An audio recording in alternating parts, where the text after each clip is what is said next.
Dear spectator of the Mapping Malden project, the story we want to tell you began 30 years ago and over 4,000 miles away from Malden.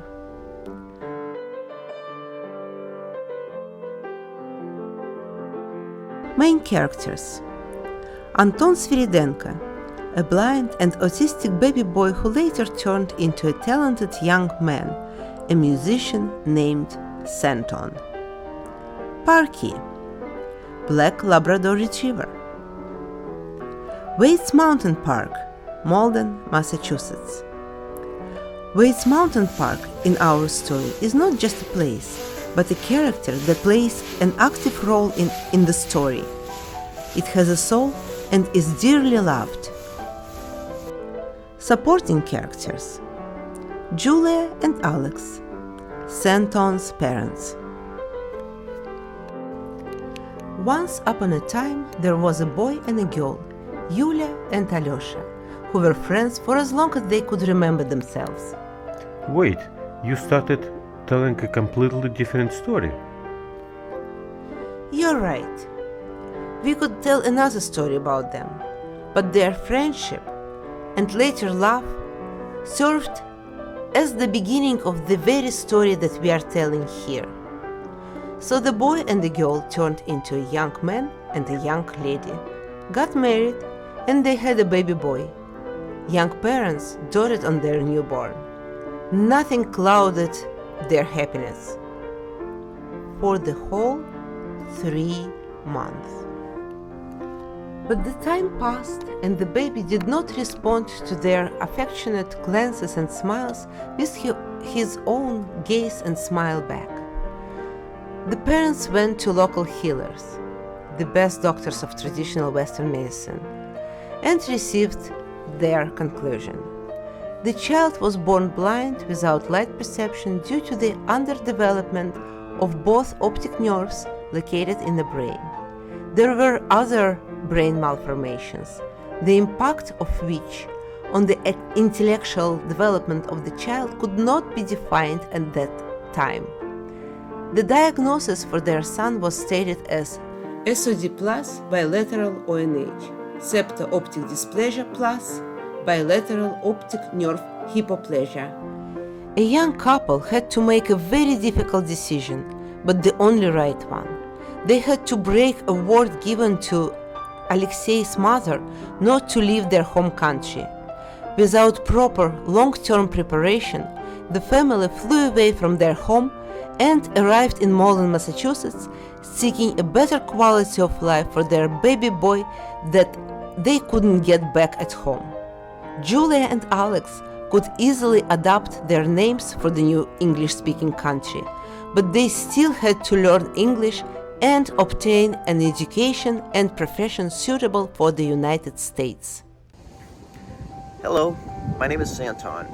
I was born in St. Petersburg, Russia. I'm totally blind from birth and later was diagnosed with autism spectrum.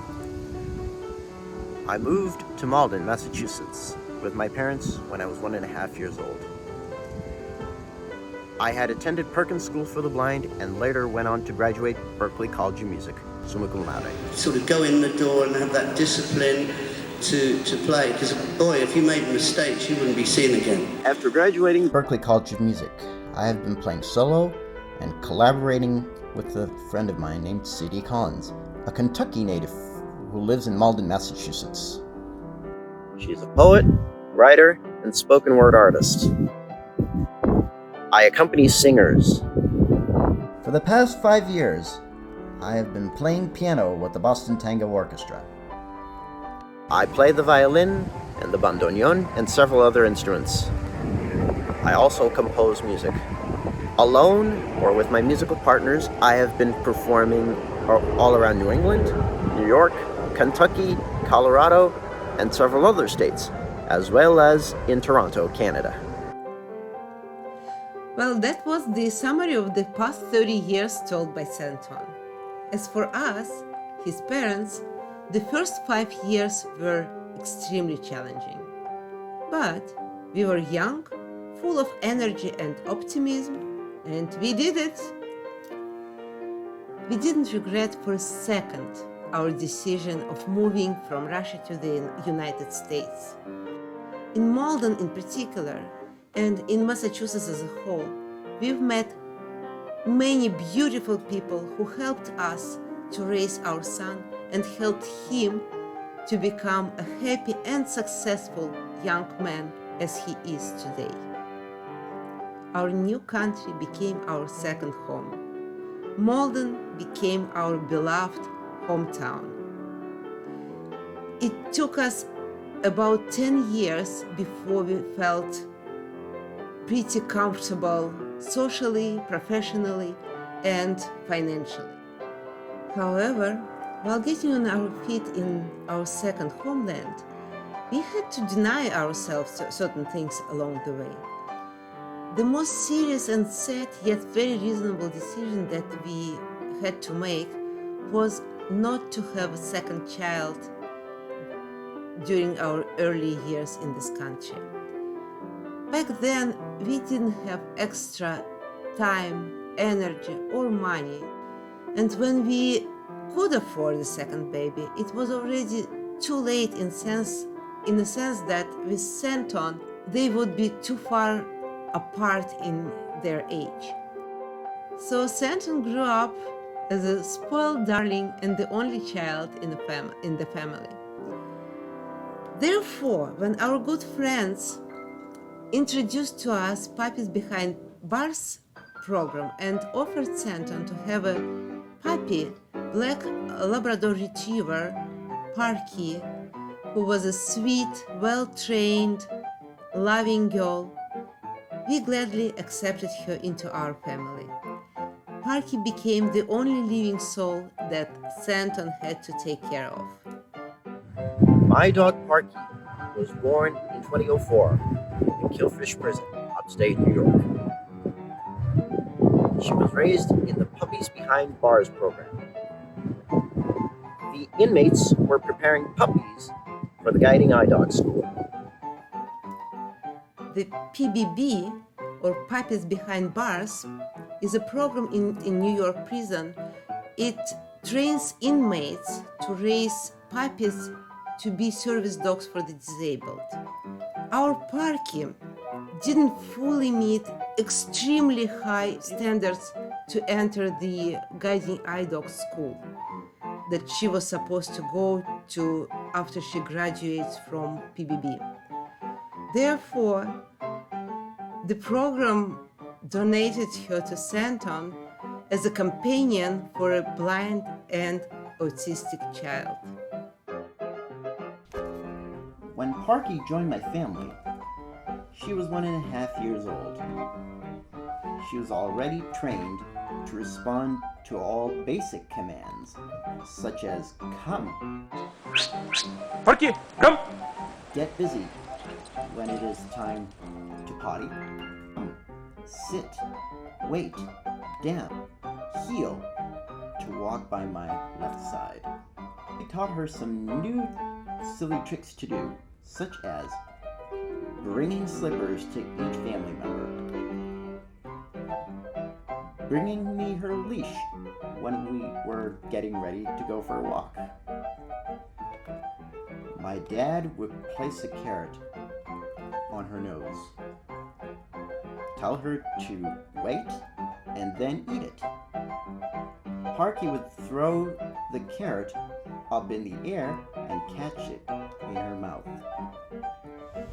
I often walked to the Waits Mountain Park with her. She loved to play fetch with me. My sweet Parky has been a part of our family for 14 years. She passed away in July 2020 when she was 16 years old. I dedicate the song to my dog. Parky, you are the best. I will remember you, and so do my family. Rest in peace, my beautiful black lab. This song is for you. It's called Parky's Waltz.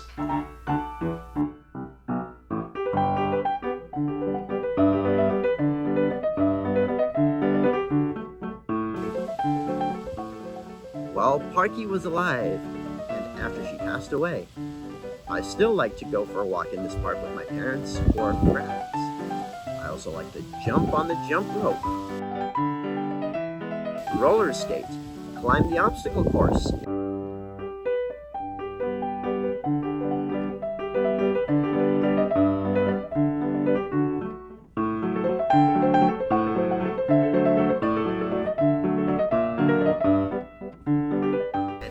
Exercise with my personal trainer, Tom Shula. 26, 27, 28, 29. Yeah. When we bought the house next to Waits Park, the first day we went for a walk in the park, and we immediately fell in love with it. At those days, this park was wild and unkempt, but it had its own charm and soul. It was pleasant to walk along it, although it was heavily littered. Later, we learned a long and interesting history, starting in the early 17th century with the study of the first settlers of these places and the name of the man John Wade, after whom the mountain on which the park is located was named. And until the 20th century, when the park was used as an air defense site during the World War II, and then as a summer camp for kids. When we got our dog Parky, we walk in the park almost every day. One day Parky badly cut her paw with a glass of broken bottle. Since then, we have been collecting some junk and broken glasses, but our efforts were not enough to remove all the junk, because almost every evening it was cloned. So we were thrilled when we found out what Malden had plans to renovate the park. Of course, now after the renovation the park has become much better and cleaner, although I am very sorry for loss of two huge and beautiful oaks growing near the basketball court and a small grove of pines growing of the second tier behind the flag. Our dog died 2 years ago, but we still come and clean up the trash and glass in the park from time to time. Unfortunately, some park visitors continue to litter.